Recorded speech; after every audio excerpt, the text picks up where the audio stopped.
you have it. Sarin was used. Sarin killed.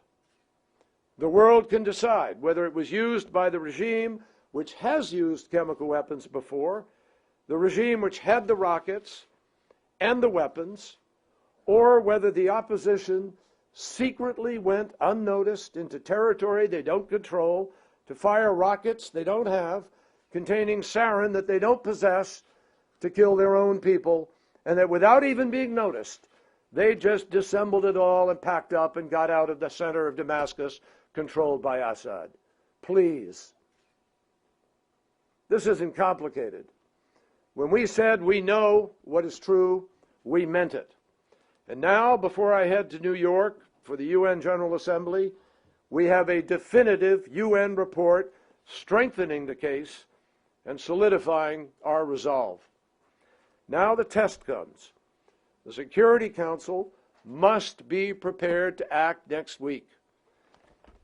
It is vital for the international community to stand up and speak out in the strongest possible terms about the importance of enforceable action to rid the world of Syria's chemical weapons.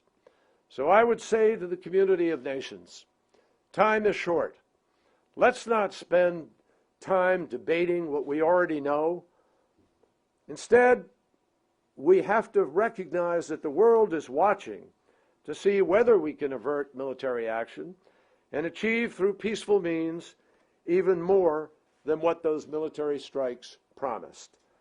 The complete removal of Syria's chemical weapons is possible here through peaceful means, and that will be determined by the resolve of the United Nations to follow through on the agreement that Russia and the United States reached in Geneva, an agreement that clearly said this must be enforceable. It must be done the soonest possible. It must be real.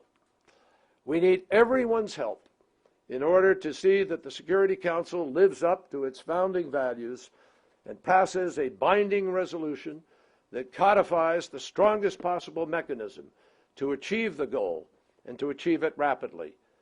We need to make the Geneva Agreement meaningful, and to make it meaningful in order to eliminate Syria's CW program, and to do it with transparency and with the accountability, the full accountability that is demanded here. It is important that we accomplish the goal in New York and accomplish it as rapidly as possible. Thank you all.